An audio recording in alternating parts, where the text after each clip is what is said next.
What is up, YouTube fam? Robbie C here. Today we are talking about the silver bullet of disc golf. That's right, ladies and gentlemen. Today it's a distance video. I made some big strides in my game personally over the last month, and I wanted to bring two tips that have really helped me get easier distance, truly, and I mean truly easier distance, so that hopefully you can take the same concept and apply it to your game. But before we dive in, I gotta ask the most important question. Lamar, how are you doing today? Are you having a good one? So catch me if I fall.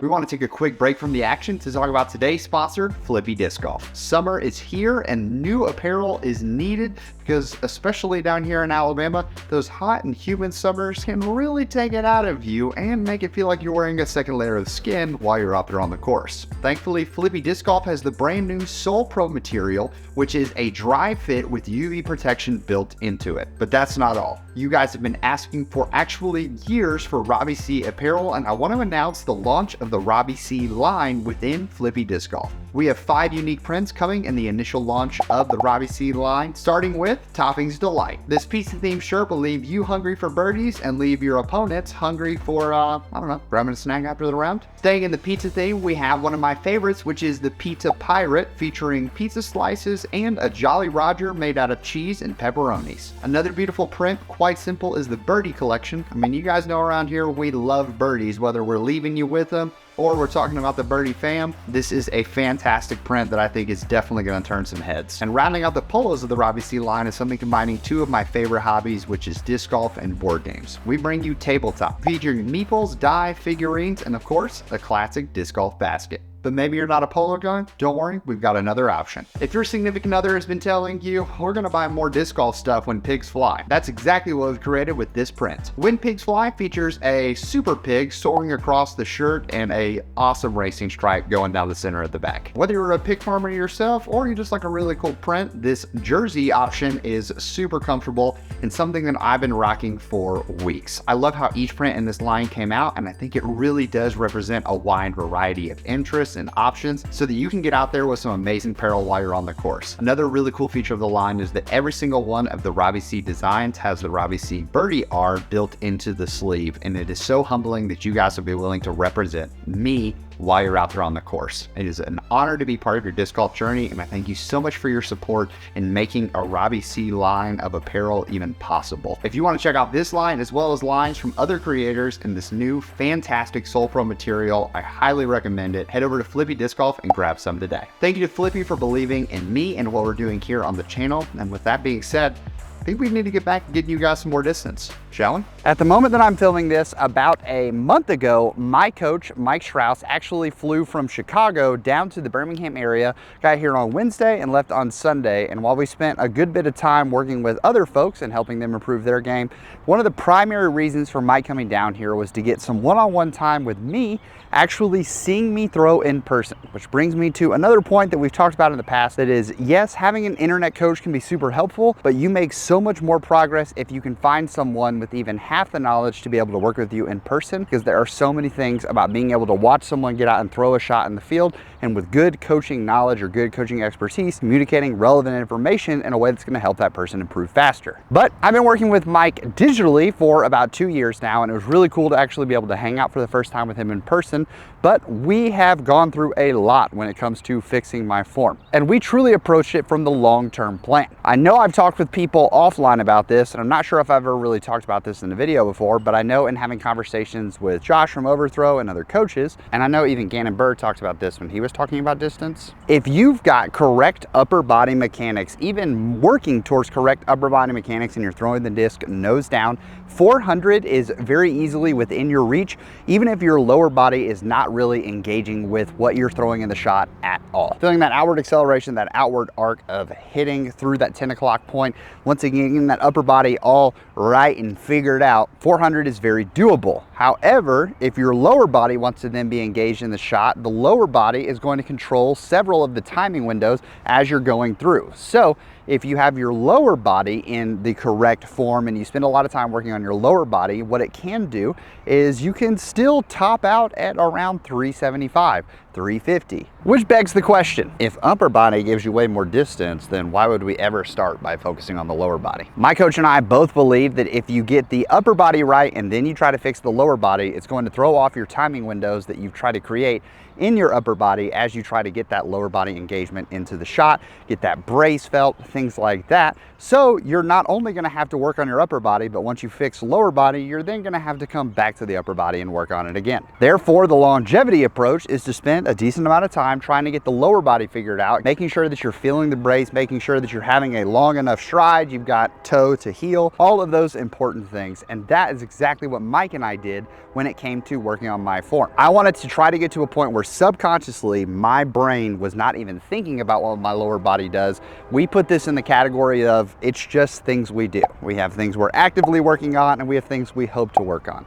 But this category over here of just things we do is where I felt my lower body was in terms of feeling the brace, jamming into the brace, all of those sort of mechanics. But in the past couple months, we've truly been trying to work on that upper body to get it to go alongside the lower body. Also, before we dive too far, if you guys haven't heard, we are super close to 50,000 subscribers on the channel, which like actually blows my mind a little bit. I'm not the guy who in most any of my videos has ever been like, make sure you like and subscribe and hit that button, here we go. But I'm only gonna make 3 pushes for subs in my entire life of the channel. We're gonna do it at 50,000, we're gonna do it at 100,000. We're gonna do it at 1 million, because I believe it's not a matter of if, it's when. So thank you guys for your support. If you are watching and you enjoy what we're doing here on the channel, it would mean a ton to me. You guys would hit that subscribe button. Let's push over 50K. We have an awesome giveaway plan for you guys, so not gonna wanna miss out on that. In the meantime, let's dive into the video real fast. Thank y'all for being the best. When you hear people talk about form, most often you're gonna say, hey, take one thing at a time, focus on this one thing. But the difficult part about that is that the disc golf throw being a highly athletic move, there are lots of moving parts that need to go into it. And so we kind of need to be focusing on a couple of things at a time rather than just trying to isolate one particular motion. Sure, you can have like a primary thought or a primary focus. On this one, I'm focusing on making sure that my foot is out and in the right position rather than being in a straight line. Yeah, that's totally possible. But when Mike left, I found myself like I had 5 majorly important things that I needed to focus on, and they were all equally primary focuses. So after spending about 6 hours in a field throwing shot after shot after shot, we narrowed it down to 2 things that I needed to have my focus on while I'm going through my swing shot and letting everything else sort of work itself out, and I can make slight adjustments along the way, but with 2 primary focuses until things got dialed, and then shifting that primary focus to something else. But before we got to there was something major that we had to change, and it involved the right shoulder, or your throwing shoulder for you left-handed people out there, and that is the right shoulder fold, something that I think a ton of players are missing out on. And honestly, it helped get me into so many better positions, and it instantly started changing how I was throwing, as well as giving me a little bit easier time getting that distance that I already had. Now, what are we talking about with the right shoulder fold? The right shoulder fold is the ability to get this shoulder out and create that space that you hear people talk about with the power pocket and allowing the disc to come through.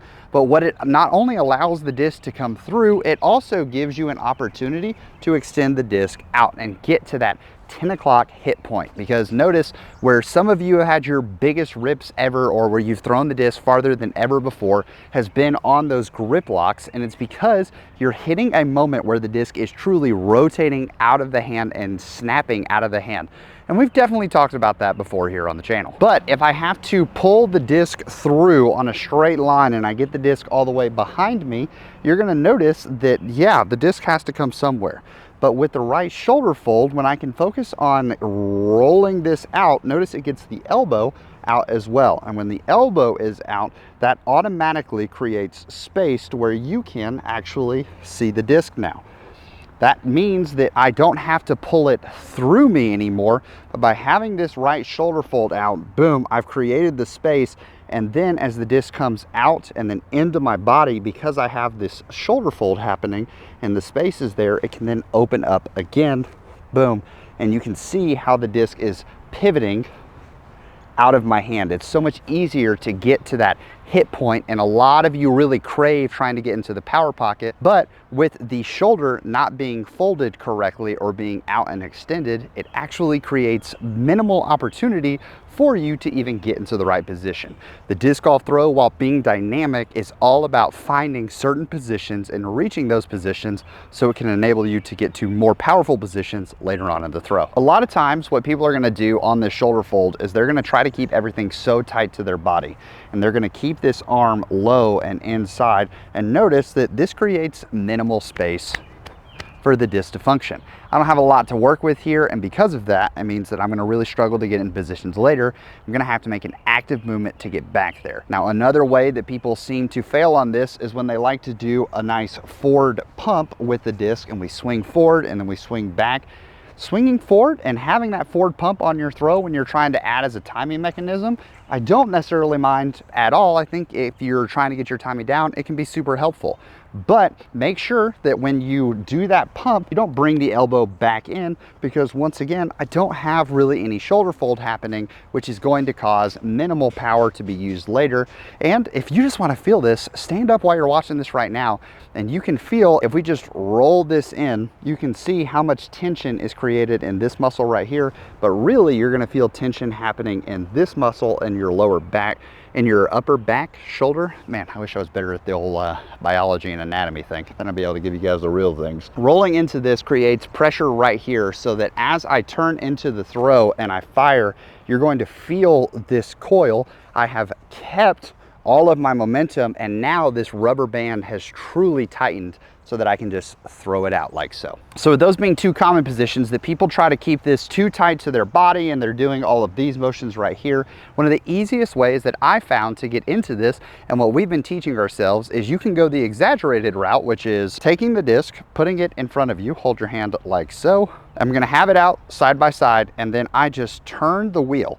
And when I turn the wheel, notice that it brings that shoulder out, the space is created, and boom, I am suddenly exactly where I want to be on this throw. With minimal effort, I can turn into the shot and then throw that hand out, and it's going to cause me to get that 10 o'clock hit point, that 10 o'clock release point, and get that disc firing out. So in the super obvious way, you can set this here, get everything set, ready to go, and then start your walk up, and boom, your shoulders, your upper body is set. All you have to simply do is follow the throw, and bada boom, bada bing, we're slinging the disc further than we might have done before, or at least easier than we might have done before. But the other alternative is to keep it a little more subtle, so that way you're not looking maybe maybe this feels ridiculous, or you don't feel super cool when you're doing this on the tee. You can also do this very subtly. While you're doing it, address your shot, get ready, and this is what I've kind of adopted to, is while I'm addressing my shot, I just simply coil in, here we go, boom, and I fire. Another huge benefit to this is that it allows me to set where I want to reach the disc down to. If I want to have sort of a higher pull through plane, if I want to make sure that I'm releasing at a high point and I keep the disc kind of high at the same time, this allows me to set that at that point. If I want to make sure that I'm going low to high because it feels more comfortable to have the disc down here, and I'm going to be releasing it like a midpoint on my body, that also allows me to set the disc down there properly, get it flat, and boom, I can hit that. Or if you want to keep it low, you guys get the drill. It just gives you a whole lot of options. Now, this setup was something that I was not doing before, and after just a day of doing this with Mike, it became in the "it's just what we do" category, which allowed other things downstream to actually start working well, because we fixed and removed this boulder all the way up here, and there were certain aspects of my throw that I was doing incorrectly, such as a big swoop and other things like that, that setting in the right position, making sure that everything was right, I had the power, I could feel the power, feel the tension, and allow myself to feel the shot on a much better and easier motion. Because even if I haven't gained tremendous amounts of distance, I've gotten the same amount of distance that I'm throwing before, but with a little bit easier of a time. So putting the shoulder fold in the "it's just what we do" category, and I will give a slight warning on the backside of the Flippy ad that, guys, if you're doing this and you're not used to having that shoulder, it's not jacked so high up that you're like choking yourself here or that it's uncomfortable, but it is going to feel a little different, especially if you're not used to having this shoulder this far out in front of you. You can see my shoulder is lined up with my elbow in front, and I'm feeling folds in my shirt right here. Those are the three signs that, hey, I'm doing this correctly. And because of this, it's gonna feel a little uncomfortable, but it's just because you probably are utilizing a muscle that you've not utilized before. So with the shoulder fold being something that it's just what we do, what were my two primary focuses, especially because the week after Mike left, I actually went up to Lynchburg and spent an entire week filming with Hunter, Trevor, Connor, and Silas, trying to, you know, get some content out there while I was in the midst of not only form change, but Mike had literally changed my walk up. He changed the pace of everything. So what was I supposed to be focusing on so that I could throw at least decent shots while I was up there? Spoiler alert, you guys have seen some of the videos. We did throw a couple pretty decent shots, as well as some rough ones. The two major changes, and this is two thoughts that I've still tried to keep inside of my head, are one about acceleration and two about power that I'm inputting into the disc. When you are trying to change your form and you're trying to implement things, if you are trying to throw full power and full hits and you try to convince yourself, oh yeah, I'll just lock it in that way.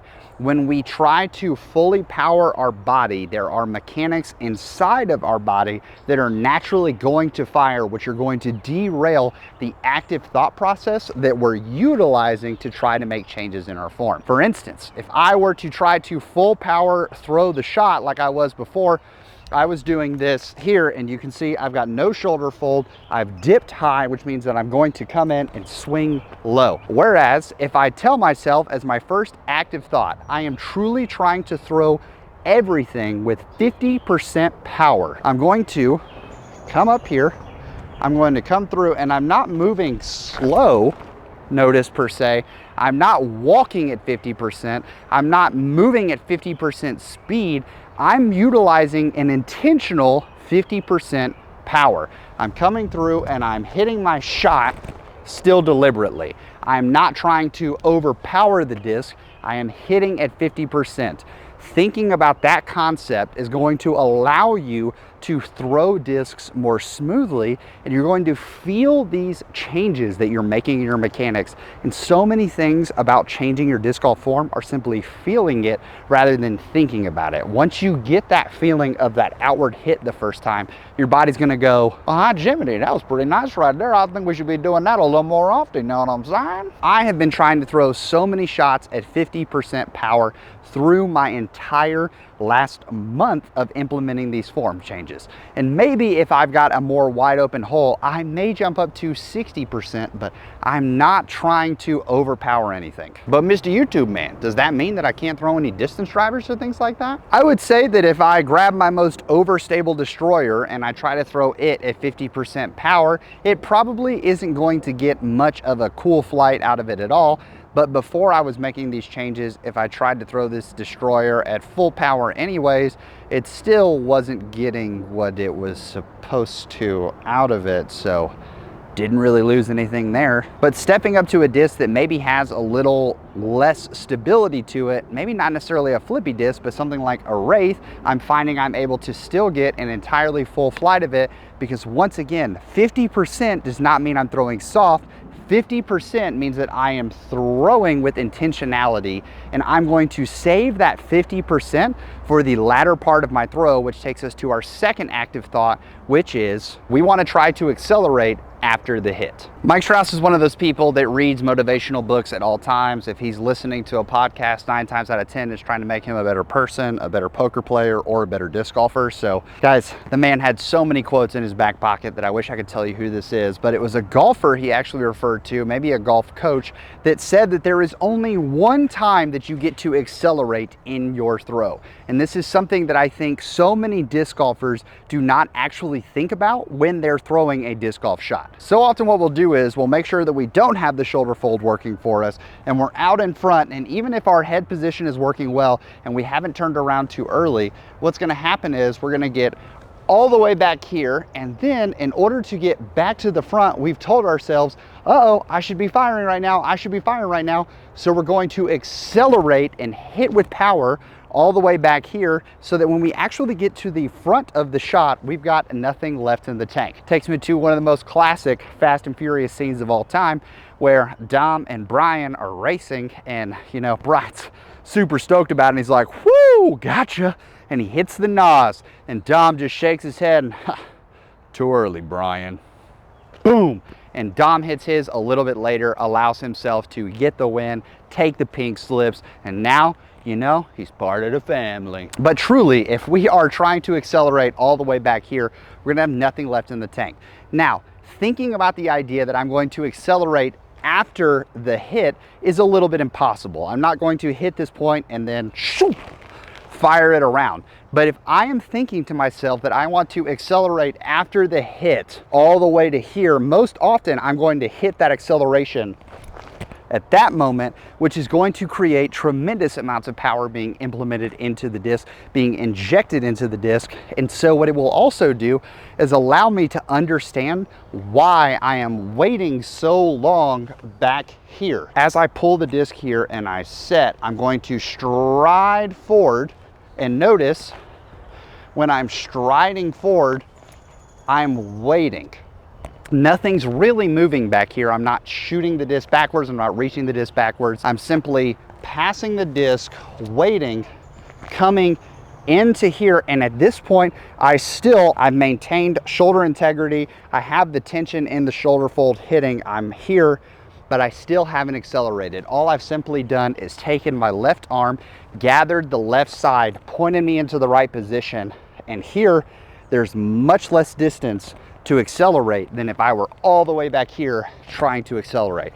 So I'm going to come here and accelerate the shot. I'm going to accelerate, trying to tell myself accelerate after the hit. Now this would also be difficult to do if I was trying to throw full power, because I would think I have so much energy back here, I've got to inject it at some point. But what am I doing? Throwing it 50%. So trying to throw it 50% and telling myself to accelerate after the hit allows me to keep composure of my body, allows me to keep control of my body, and still be able to inject power into the shot. Hopefully allow myself to get some easy distance. A little grip locky yank right, but that's fine. Right now we're not trying to aim anything. Right now we are simply trying to throw some shots. We're not focused on necessarily where it's going. We're focused on how it feels, and am I feeling the power injected into the shot.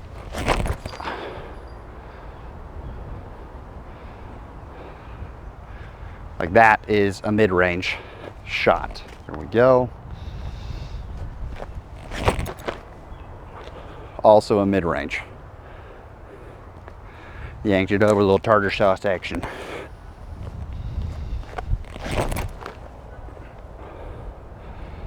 There we go. And that's a mid all the way up on the hill. Notice those shots are going that far. If I try to go full power and full power shot, rather than thinking to myself 50%, try to accelerate after the hit, all of those things, it gets a whole lot sloppier.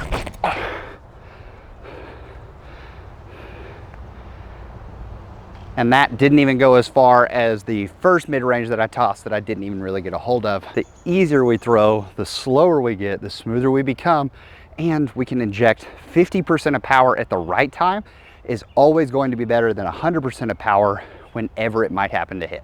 So that's gonna wrap things up for today's video. I hope this is helpful in diving through a couple tips that have really honestly helped me once again feel that I am getting as much distance as I once had with such less effort. And when I'm not putting as much effort into the shot, even though I said we're not trying to necessarily aim the shots, you'd be surprised how much easier it is to throw accurate lines when I get my feet in the right place and I line up my train tracks accordingly. And I'm not thinking about smashing a shot. I'm just thinking about 50% power and accelerating after the hit. Man, we've actually been able to play some really good disc golf lately. So I've enjoyed it quite a bit, especially a month in seeing these changes hit. I can't wait to start maybe implementing 55% power as these mechanics become a little more subconscious for me rather than necessarily an active thought. What do you guys think about this? Is there stuff you heard in the video that you agree with and you're like, wow, I've never heard that before? Or is there stuff that you disagree with? Let me know in the comments below. We always want the comments to be a place of learning and conversation. So let's keep it positive and let's keep it not attacking if one person takes a stance or one way or the other. So in the meantime, I hope you guys have an amazing rest of the week. Please make it fantastic for someone else too. But for now, we're gonna leave you with the birdie.